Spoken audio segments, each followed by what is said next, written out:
চিন্তাশীলতা এটি কোনো নির্দিষ্ট বিষয় নয়, বরং একটি দৃষ্টিভঙ্গি। প্রতিদিনের চেনা জগতে আমরা যত কিছু দেখি, শুনি বা অনুভব করি তার পেছনেও থাকে গভীর ভাবনার অবকাশ।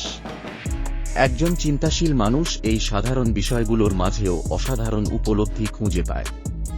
সামাজিক যোগাযোগ মাধ্যমে যখন আমরা স্ট্যাটাস দিই, সেটা শুধু নিজের অবস্থান জানানোর মাধ্যম নয়, বরং অনেক সময় তা হয়ে ওঠে আমাদের চিন্তার প্রতিফলন। চিন্তাশীল এমন কিছু কথা প্রকাশ করে থাকে যা মানুষকে থামিয়ে ভাবতে শেখায়। মানুষ অনেক সময় বলার জন্য মুখ খোঁজে, কিন্তু অনেক সময় নীরবতাই সবচেয়ে বড় ভাষা হয়ে দাঁড়ায়। আয়নার সামনে দাঁড়িয়ে আমরা নিজেদের দেখি, কিন্তু আত্মার ভেতর যে কুয়াশা জমে থাকে সেটা কেউ দেখতে পায় না।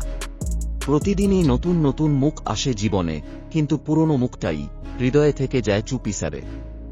যা চলে যায় তার চেয়ে বেশি কষ্ট দেয় যা থেকে যায়, কিন্তু তা এক সময় বদলে যায়। মানুষ নিজেকে হারিয়ে ফেলে তখনই যখন সে সবকিছু জিততে চায়।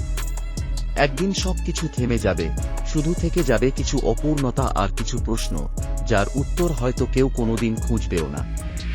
জীবনকে পিছন ফিরে বুঝতে হয়, কিন্তু সামনে তাকিয়ে বাঁচতে হয়। যে জীবন বিশ্লেষণ করা হয়নি, সে জীবন বেঁচে থাকার যোগ্য নয়। তুমি নিজেই হতে হবে সেই পরিবর্তন যা তুমি পৃথিবীতে দেখতে চাও। সময় একটি তৈরি করা জিনিস। আমার সময় নেই এটা বলা মানে আমি চাই না কারো সাথে সময় নষ্ট করতে। সুখ সম্পূর্ণভাবে আমাদের উপর নির্ভর করে। বাইরের জগৎ নয়, নিজের মনই সুখের উৎসব। আল্লাহ কখনো মুমিনদের কষ্ট বৃথা যেতে দেন না। মুমিনদের প্রতিটি অশ্রু, প্রতিটি ধৈর্য তাঁর কাছে লিখিত আছে। তুমি যখন কাউকে হারিয়ে ভেঙে পড়ো, মনে রেখো আল্লাহ কখনো কিছু কেড়ে নেন না, যতক্ষণ না তিনি তোমাকে আরও ভালো কিছু দেওয়ার পরিকল্পনা করেন। সেই ব্যক্তি দুনিয়া ও আখেরাতে সত্যিকারের সফল, যে সব কিছু হারিয়ে ফেলেছে কিন্তু আল্লাহকে পেয়েছে। তুমি যদি জানতে আল্লাহ তোমাকে কতটা ভালোবাসেন, তবে তুমি জীবনের প্রতিটি দুঃখকেও হাসি মুখে গ্রহণ করতে পারবে। পৃথিবীর সব দরজা যখন বন্ধ হয়ে যায়, তখন আল্লাহর অনুগ্রহের দিকেই তাকাতে শেখো, কারণ আল্লাহর দরজা কখনো বন্ধ হয় না। আল্লাহ কখনো এমন কিছু দিয়ে পরীক্ষা নেন না যা তুমি সহ্য করতে পারবে না।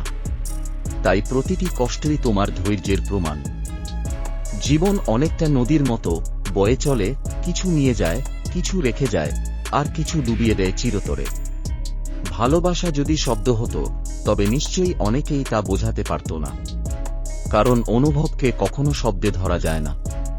নিজের ছায়ার পেছনে ছুটে লাভ নেই, সূর্যের দিকে হাঁটলেই ছায়া নিজে থেকে আসে। যা বলিনি তাই বেশি সত্যি ছিল, কারণ শব্দের চেয়ে নীরবতা অনেক বেশি নগ্ন।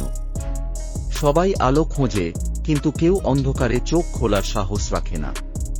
কিছু সম্পর্ক কফির মতো, ঠান্ডা হলে আর আগের স্বাদটা পাওয়া যায় না।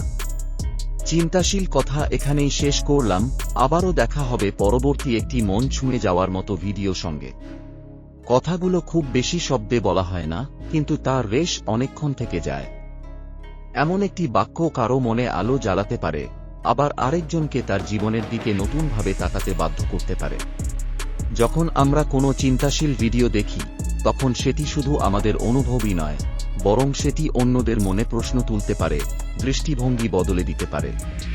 তাই চিন্তাশীল ভিডিও শুধু দেখার জন্য নয়, বরং এটি একটি আলো যা নিজে জ্বলে আবার অন্যকেও জ্বালায়।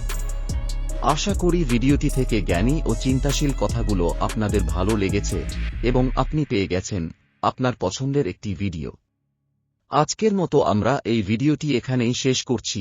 দেখা হবে আগামী ভিডিওতে। সবাই ভালো থাকুন, সুস্থ থাকুন। ধন্যবাদ।